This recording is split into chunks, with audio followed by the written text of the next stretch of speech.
perkenalkan saya Tira Salsabila sebagai moderator dari kelompok Stunting. Di sini di belakang saya sudah ada mind mapping yang sangat luar biasa sekali, di mana dan tidak lain dan tidak bukan dibikin oleh rekan-rekan saya, yaitu ada Nadia Pratiwi, Ellen Febriana, saya sendiri Tira Salsabila, Kesha Putri Kamelia, Wulan Syapresti, dan juga Dewi Puspitasari. Nah, di sini kami mengambil tema tentang tingginya kejadian stunting pada balita di Kabupaten Muara Enim. Untuk penjelasan lebih lengkapnya akan dijelaskan oleh rekan saya, yaitu Ellen Febriana. Halo teman-teman semuanya, terima kasih moderator atas kesempatannya. Mari kita bahas lebih lanjut mengenai permasalahan angka stunting yang ada di Kabupaten Muara Enim. Silakan diperhatikan ya. Dadah. Baik, terima kasih moderator atas kesempatannya. Di sini saya akan menjelaskan tentang mind mapping kali ini. Jadi kami itu mengambil tema tentang tingginya angka kejadian stunting pada balita di Kabupaten Muara Enim. Nah, latar belakang kami mengambil tema ini, stunting itu adalah kondisi gagal tumbuh anak atau bisa disebut kerdil. Jadi kondisi itu kurang gizi kronis yang mengakibatkan tinggi badan lebih rendah dari standar usianya. Nah, menurut Kemenkes di Indonesia sendiri walaupun mengalami penurunan sebesar 24,4% menjadi 21,6% pada tahun 2022, masih jauh di atas rata-rata normalnya, yaitu menurut WHO 20%. Nah, di sini kami mengambil pada salah satu kabupaten yang ada di Sumatera Selatan, karena kabupaten ini menduduki posisi nomor 3 dengan penyumbang paling banyak stunting, yaitu sebesar 29,7%. Walaupun di tahun 2024 mengalami penurunan 20,4%, tapi masih ada tercatat 512 balita mengalami stunting. Oleh karena itu, kondisi ini menunjukkan bahwa kita perlunya pencegahan yang terintegrasi dan berkelanjutan. Nah, jadi sasaran kami ambil itu adalah balita yang di bawah usia 5 tahun. Baik, di sini kami menganalisis menggunakan teori HL. Yang pertama itu ada faktor lingkungan. Jadi faktor lingkungan yang pertama sanitasi rumah tangga yang tidak layak. Ya, yang ada balitanya itu meningkatkan paparan kuman sehingga bisa menyebabkan penyakit yang berulang atau infeksi. Dan yang kedua itu belum menggunakan jamban sehat. Jadi masih banyaknya masyarakat di Kabupaten Muara Enim itu masih BAB sembarangan, teman-teman. Jadi mengotori lingkungan. Yang ketiga itu akses air bersih terbatas pada rumah. Jadi sebagian masyarakat Muara Enim yang rumahnya berdekatan dengan air sungai itu biasanya menggunakan air sungai Lematang untuk kebutuhan sanitasi dan hygiene-nya sehari-harinya. Nah, yang keempat tuh kadang air sungai tuh keruh, banjir karena bisa tercemar oleh aktivitas pertambangan. Nah, yang kelima itu ada lingkungan pemukiman masyarakat yang kurang sehat, bisa mengakibatkan infeksi yang berulang dan gangguan penyerapan gizi dan pertumbuhan. Nah, yang kedua itu ada faktor perilaku. Yang pertama, ASI eksklusif itu belum optimal pada bayi di saat usia 0 sampai 6 bulan, karena ASI itu bayi itu tidak memperoleh ASI yang optimal, asupan gizinya dan perlindungan imun yang optimal. Jadi bayi itu rentan untuk terinfeksi bakteri. Jadi karena ASI eksklusif itu sangat penting untuk asupan gizi bayi yang memadai. Yang kedua itu IMD tidak dilakukan pada bayi dan ibu melahirkan, sehingga bayi itu tidak mendapatkan kolostrum. Kolostrum itu kan ASI pertama bayi, yang dimana ASI pertama bayi itu sangat banyak manfaatnya, seperti untuk perkataan ibu dan bayi, sama itu merupakan di satu jam pertama untuk pertama kali bayi mendapatkan asupan gizinya, dan bisa untuk membentuk antibodi bayi agar kuat untuk menyerang infeksi-infeksi ketika besarnya nanti. Nah, yang ketiga itu MPASI tidak sesuai usia dan kualitas gizi yang pada balita usia 6 sampai 24 bulan belum terpenuhi. Jadi kebutuhan gizi bayi itu tidak terpenuhi dan secara adekuat. Jadi pengetahuan orang tua yang kurang itu, jadi kualitas untuk gizi anak makannya tadi kan, karena balita tidak bisa menentukan dia mau makan apa karena mereka masih di disiapkan oleh orang tuanya. Jadi pengetahuan orang tua yang kurang itu bisa mengakibatkan MPASI yang tidak sesuai tadi. Yang keempat itu ada pola asuh atau pengetahuan orang tua. Ini sudah saya sebutkan tadi bahwa pengetahuan orang tua gizi yang rendah pada orang tua balita itu dapat mensalahkan pemberian makanan dan pengasuhan meningkatkan resiko stunting. Yang kelima itu ada usia ibu yang terlalu muda atau terlalu tua saat melahirkan.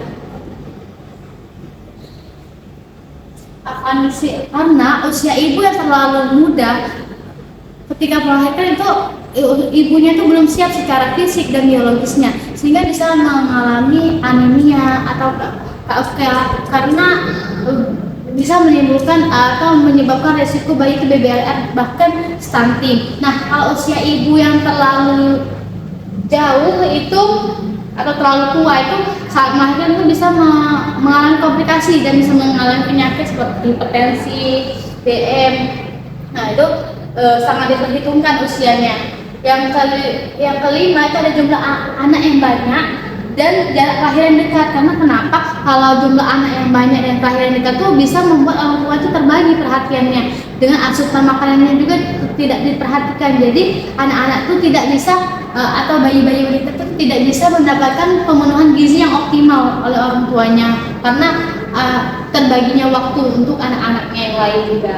Nah, yang terakhir itu kebiasaan merokok di dalam rumah pada anggota keluarga. Anak yang rentan sakit ada alokasi ekonomi untuk anak bergizi. Jadi lebih tepatnya ini kepada kepala keluarganya atau ayah si balita tuh yang merokok di dalam rumah itu bisa mengganggu pertumbuhan si balita tersebut. Serta untuk ekonomi alokasinya itu lebih diutamakan ke rokok. Nah, ini ada yang ketiga faktor pelayanan kesehatan. Yang pertama, kunjungan posyandu tidak rutin pada ibu yang memiliki balita. Nah, bahkan untuk mengetahui pertumbuhan dan perkembangannya saja itu tidak rutin. Jadi untuk mengidentifikasi adanya risiko stunting itu sangat terlambat karena posyandunya saja tidak rutin. Yang kedua itu pemantauan pertumbuhan balita kurang optimal. Jadi masalah gizi itu sulit untuk terdeteksi sejak dini. Yang ketiga, deteksi dini stunting terlambat pada balita beresiko. Penanganan gizi deteksi dilakukan kondisi sudah berat itu karena posyandu ini tadi tidak dilakukan dengan optimal. Nah, yang keempat, ibu hamil dengan anemia dan KFK atau kekurangan energi kronis belum tertangani optimal. Jadi pertumbuhan dan perkembangan janin itu bisa terganggu atau bahkan sejak dalam kandungannya. Jadi ibu yang anemia itu perlu diintervensi untuk diberikan tablet tambah darah, dan ibu yang kekurangan energi kronis perlu ditambahkan PMT. Nah, yang terakhir itu ada faktor keturunan atau genetik, di mana faktor itu bukan penyebab utama tapi bisa beresiko untuk menurunkan kepada anaknya. Jadi yang pertama itu ibu dengan status gizi yang kurang saat hamil, itu kondisi ibu biologisnya mempengaruhi pertumbuhan janin. Jadi ibu yang dengan KFK itu bisa menurunkan kekurangan energi juga untuk anaknya nanti. Yang kedua itu riwayat anemia dan KFK pada ibu hamil itu meningkatkan risiko gangguan pertumbuhan, bahkan bisa beresikokan ke stunting. Yang ketiga itu bayi lahir dengan berat badan lahir rendah, BBLR, dan bayi yang memiliki cadangan gizi rendah sehingga lebih rentan stunting. Ini karena akibat dari anemia tadi. Nah, yang usia ibu terlalu muda dan terlalu tua itu bisa resiko komplikasi yang sudah saya jelaskan di bagian faktor perilaku. Selanjutnya kita masuk ke analisis menggunakan pendekatan sistem. Di sini kami yang pertama ada input. Inputnya itu yang pertama, balita dengan asupan gizi yang tidak adekuat. Yang kedua, ibu hamil dengan anemia dan KIK. Yang ketiga, lingkungan rumah tanpa jamban sehat. Yang keempat, ada akses air bersih terbatas masih menggunakan air sungai Lemata. Yang kelima itu ada pola asuh keluarga kurang optimal, ASI eksklusifnya belum optimal dan masih rendah, serta IMD-nya masih rendah. Nah, yang keenam itu ada pendidikan yang melalui ibu tentang gizi itu masih rendah, kondisi sosial ekonomi yang masih keluarga yang masih rendah, dan layanan posyandu dan ANC tersedia belum dimanfaatkan secara optimal. Yang kedua itu ada proses, di mana proses penggunaan air sungai yang tercemar itu bisa berakibatkan balita sering diare dan penyakit infeksi lainnya. Yang kedua, tidak menggunakan jalan sehat, lingkungan tercemar dan menyebabkan penyakit yang berulang. Kenapa penyakit infeksi sangat berpengaruh? Karena si bayi itu penyerapan gizinya tidak optimal karena sudah balita sering diare tadi, karena diare itu bisa mengganggu penyerapan gizi. Nah, yang ketiga ada ASI eksklusif dan IMD tidak optimal yang sudah saya jelaskan tadi, itu bisa mempengaruhi daya tubuh bayi yang rendah. Nah, MPASI yang tidak sesuai dengan usia dan kualitas mengakibatkan kebutuhan gizi tidak terpenuhi. Yang kelima, ada ibu hamil dengan anemia atau KFA, itu pertumbuhan janin terganggu. Adapun juga pasien tidak protein tadi, jadi pertumbuhan balita itu tidak terpantau. Yang terakhir ada kebiasaan merokok di rumah, kesehatan anak terganggu dan ekonomi keluarga kurang. Oke, yang ketiga itu ada output teman-teman. Output ini hasil dari kegiatan input dan proses tadi. Jadi yang pertama itu balita sering mengalami infeksi yang berulang. Yang kedua, berat badan dan tinggi badan balita tidak sesuai, ini yang beresiko dengan stunting tadi. Yang ketiga, ibu kurang memahami praktik gizi dan pengasuhan yang benar, deteksi dini stunting terlambat, dan status gizi ibu dan anak tidak membaik secara signifikan. Dan yang terakhir ada outcome atau dampak. Dan yang pertama itu meningkatnya kejadian stunting di Kabupaten Muara Enim. Yang kedua, gangguan pertumbuhan fisik dan perkembangan kognitif anak itu sangat terganggu karena anak yang mengalami stunting itu perkembangan otaknya itu tidak sama dengan anak yang normal di usianya. Yang ketiga, ada penurunan kualitas sumber daya manusia di masa depan karena balita ini kan adalah calon-calon penerus pergantian itu yang kita di masa depannya nanti. Nah, yang terakhir adalah beban kesehatan dan sosial ekonomi meningkat. Jadi beban untuk negara itu meningkat, teman-teman, dengan adanya perkembangan dari stunting ini. Oke, di sini ada analisis juga menggunakan 6M2T1I. Di sini ada 6M. Yang pertama men atau SDN-nya. Yang pertama, ibu hamil dengan riwayat anemia dan KK. Yang ada kurang energi kronis. Yang kedua, ada orang tua dengan pengetahuan gizi kurang atau rendah, balita kelompok rentan, dan kelompok rentan seperti BBLR, teman-teman.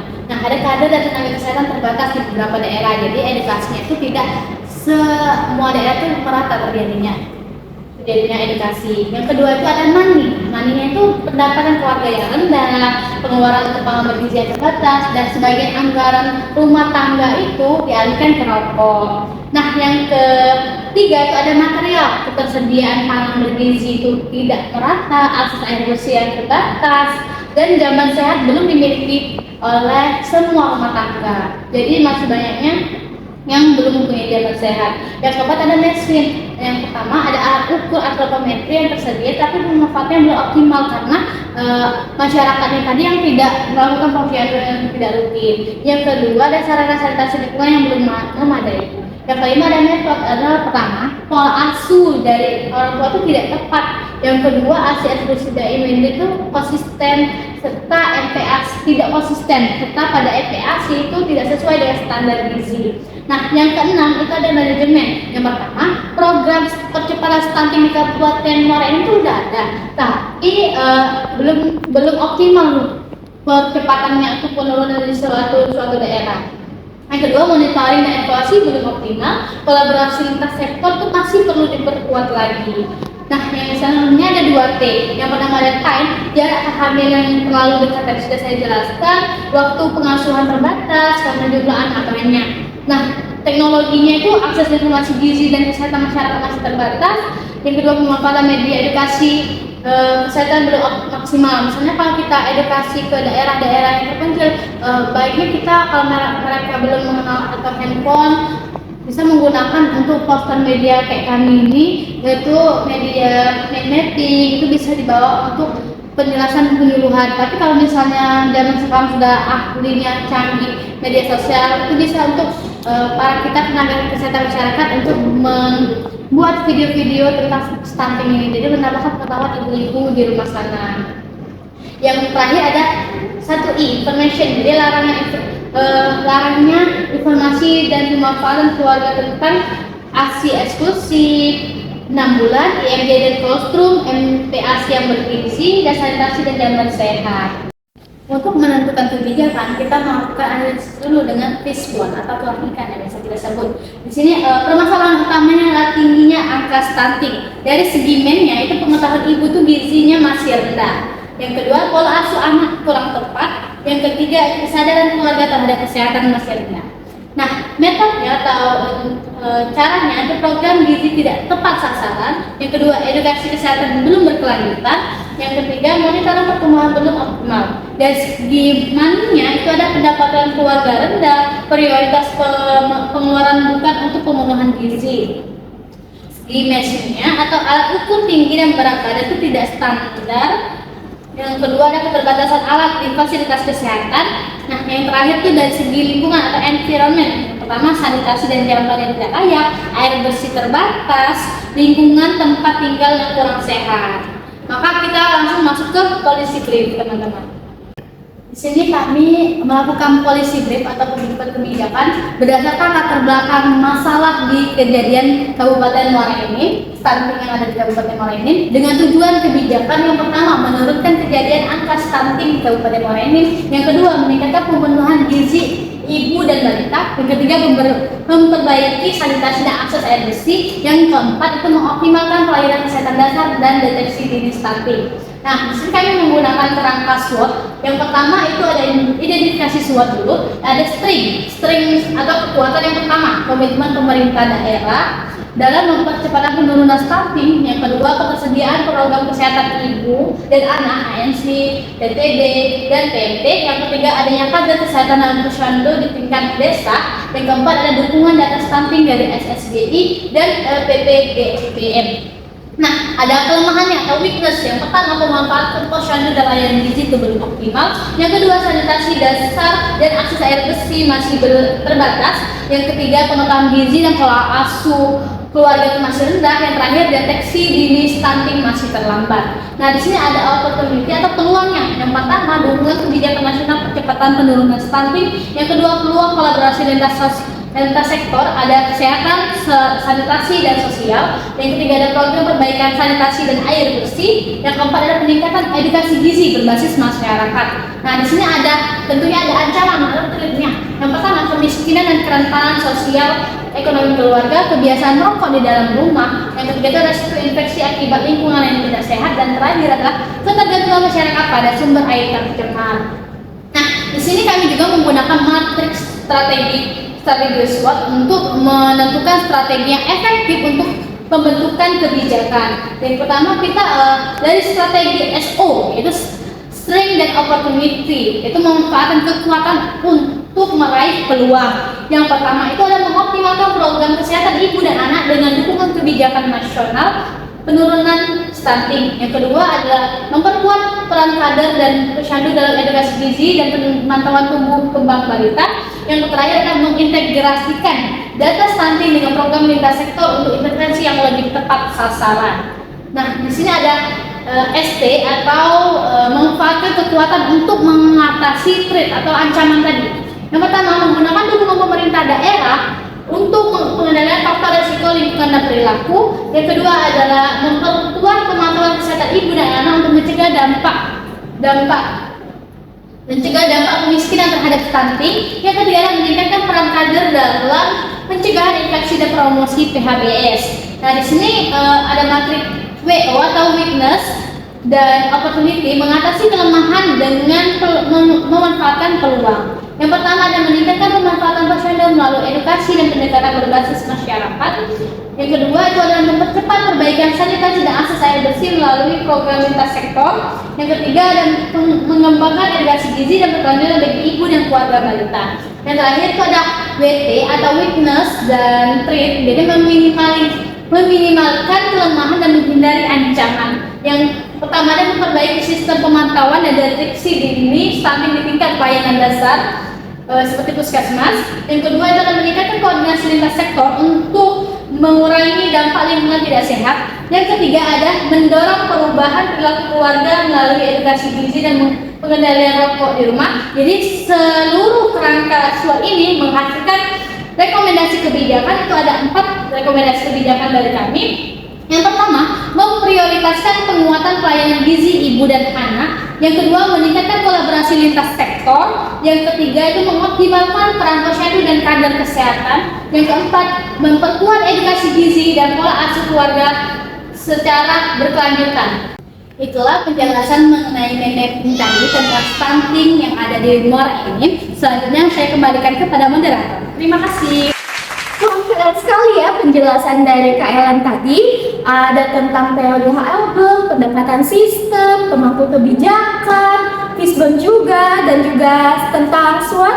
Bagaimana nih menurut teman-teman? Nah, mungkin itu saja yang dapat kami presentasikan. Lebih dan kurangnya kami mohon maaf. Saya tutup. Wassalamualaikum warahmatullahi wabarakatuh.